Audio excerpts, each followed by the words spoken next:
Sentimento de inadequação, uma vontade imensa de deixar o passado de escassez para trás sem esquecer dos nossos afetos, uma dualidade intrínseca, alegria, dor, prazer na mesma medida. Tudo isso você vai encontrar nesse novo livro da Tati Bernardi, A Boba da Corte. Oi meu povo, sejam muito bem-vindos de volta a esse canal. Eu sou Janaína Ferreira, uma assistente social apaixonada e pesquisadora em comunicação não violenta. Nesse novo quadro que eu falo sobre reflexões, piras, aleatoriedades sobre a minha vida. Quem é a Janaína para além da profissional? Quem é essa Janaína que gosta de tantas coisas e quer falar sobre tantas coisas? Nesse novo quadro eu vou compartilhar um pouquinho com vocês. Eu não poderia começar por outro lugar. Aliás, dar continuidade sem deixar de falar de uma das minhas maiores paixões, que são os livros. E hoje eu quero te indicar e te influenciar a consumir essa nova obra da Tati Bernardi e eu vou te contar como ela ressoou dentro de mim. Já vou avisando que contém spoiler do livro, mas eu te garanto que resenha igual a essa você não vai ver em nenhum outro lugar. Então já deixa seu like aqui para não esquecer e fica comigo até o final. Bem, minha gente, contextualizando a minha relação com a autora, eu já acompanho a Tati há um tempo pelo Instagram, já conhecia os outros trabalhos que ela tem, como o podcast que ela faz pelo canal da UOL, mas eu era totalmente leiga nas obras literárias dela. Eu nunca tinha consumido nenhum livro da Tati. E essa obra, por coincidência, foi uma indicação de um podcast que eu acompanho, que é o Mamilos Podcast. Já fica de indicação também aqui para vocês. Um ótimo podcast. E nesse programa, a Ju Valau entrevistava a Tati Bernardi para falar sobre esse livro. E eu fiquei muito intrigada sobre a história que ela vem contando, a narrativa que ela usou nesse livro para contar a história dela de ascensão de uma classe média, que ela não fala classe média, mas é de uma classe média baixa para a aristocracia, para a riqueza, para a elite e como ela se vê nesse lugar, o que é que ela sente. E esse livro ressoou muito dentro de mim. Vocês vão entender o porquê ao longo desse vídeo. Depois desse podcast, eu já salvei o livro na minha pastinha lá da Amazon, dos meus preferidos. E quando eu comprei, eu devorei em semanas. Então, assim, foi muito rápido a minha leitura. E o primeiro sentimento que me veio quando eu comecei a ler, a devorar as páginas, foi de familiaridade.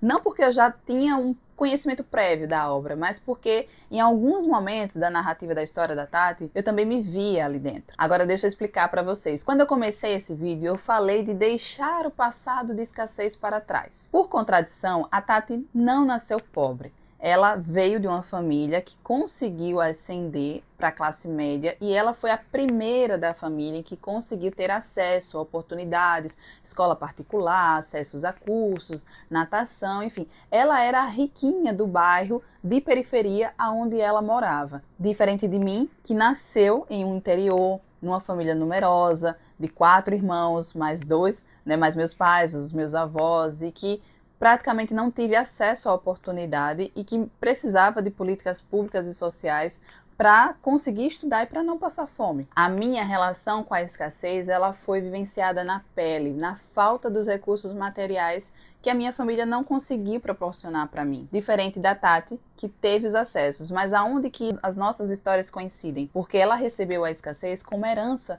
psicológica familiar. Por mais que ela tenha tido privilégios em relação à sua família, ela foi educada, moldada para sobreviver como se a falta e a escassez vivessem aqui, coladas nos seus ombros. E no primeiro deslize, ela poderia perder tudo. Ela até hoje vive em alerta, como se tudo que ela construiu ao longo da vida, todo o dinheiro que ela conquistou, fosse desaparecer do nada. E eu sei bem como é esse sentimento. Quem já foi pobre, quem já vivenciou a pobreza, sabe bem como é viver com esse sentimento de medo da escassez. A pobreza, minha gente, ela traz danos psicológicos reais. E esses padrões mentais de escassez, caso eles não sejam rompidos, eles vão se perpetuar ao longo das gerações de forma natural e automática. Nesse livro, a Tati fala sobre a sua infância em um bairro de periferia de São Paulo e do quanto a família dela, desde muito cedo, colocou crenças sobre ela de que ela não fazia parte daquele lugar. Ela precisava crescer na vida, ela precisava ocupar outros lugares, ela precisava, acima de tudo, ganhar muito dinheiro. Essa frase em especial, ela foi repetida inúmeras vezes pela sua mãe, enfatizando a necessidade do dinheiro, e fez com que a Tati desenvolvesse um padrão de workaholic, aquela mulher que trabalha sem parar e acumula trabalhos para poder ter mais e mais dinheiro. Só que ao mesmo tempo, ela desenvolveu esse medo de ficar sem o dinheiro,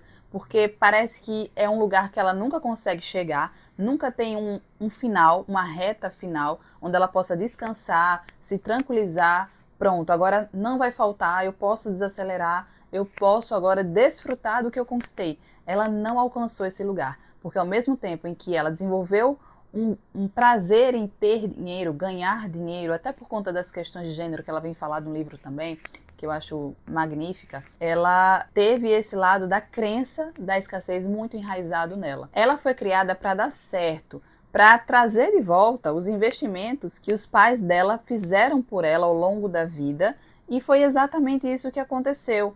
Hoje ela sustenta 3 casas, a dela, o do pai e a da mãe, que são separados. E aqui eu fiquei pensando, que crueldade, né, que fizeram com essa criança, ao mesmo tempo que eu compreendo essa forma violenta de comunicação, por mais que eu não concorde. Seus pais, assim como os meus, nos educaram com tanto esforço, abdicaram de tantas coisas para que a gente pudesse ter acesso ao que eles não tiveram, para que a gente pudesse romper essa linha da pobreza histórica que ao longo das gerações vinha se perpetuando nas nossas famílias. E por demasiado medo, eles pesavam um pouco a mão, sabe, na hora de educar, criticavam ou então cobravam demais da gente para que esse dar certo de fato acontecesse. E eu falo nós porque, de certa forma, direta ou indiretamente, os meus pais também me educaram assim. Tanto é que essa frase de você precisa escolher uma profissão que te traga dinheiro e valorização era muito dita lá em casa. Eu não podia escolher uma profissão que eu gostasse, que me trouxesse prazer.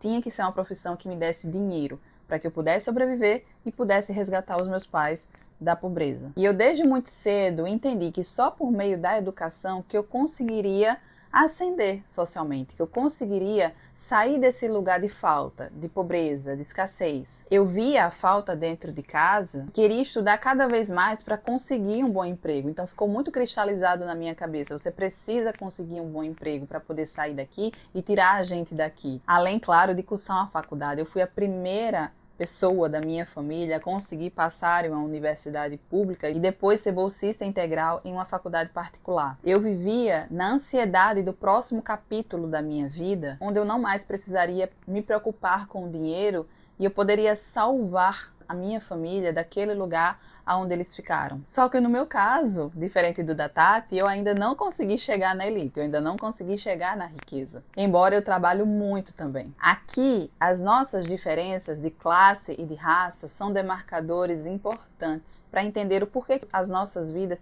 tiveram um rumo tão diferente. Ela branca com o fenótipo de pessoa rica e já nasceu com as oportunidades na mão.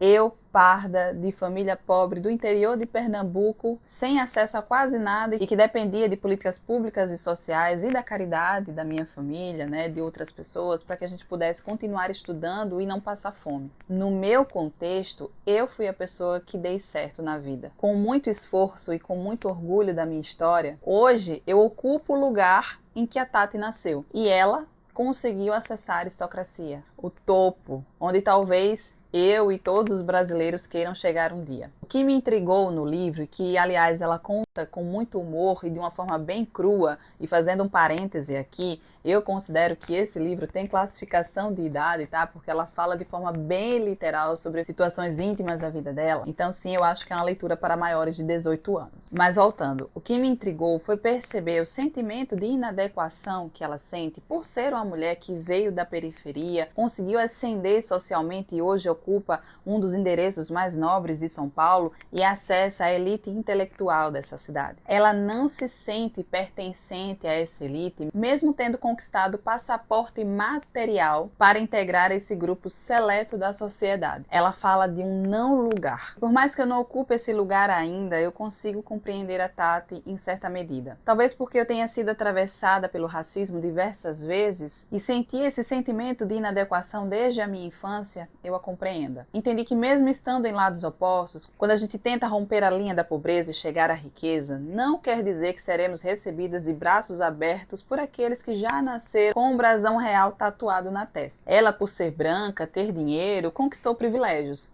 mas não conseguiu ser benquista pela elite intelectual, pela sua inteligência e conhecimento. Sabe aquela máxima, dinheiro não é tudo?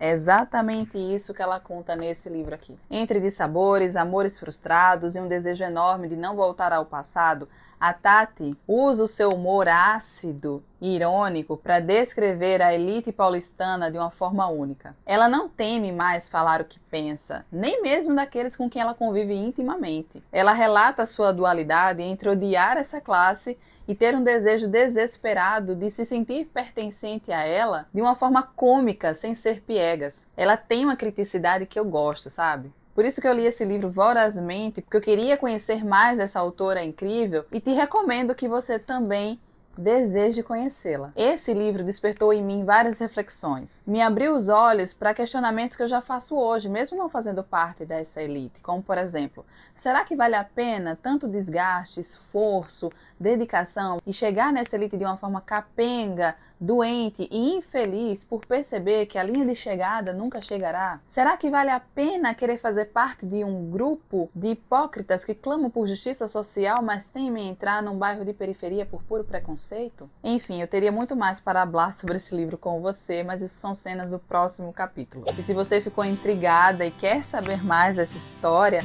eu já vou facilitar a tua vida, eu vou deixar o link dele aqui na descrição desse vídeo. E não esquece, curte esse conteúdo para que o YouTube recomende para mais pessoas. A sua curtida é demasiado importante para que esse canal cresça e alcance mais corações. Isso me ajuda muito, tá bom? Um cheiro e até o próximo vídeo.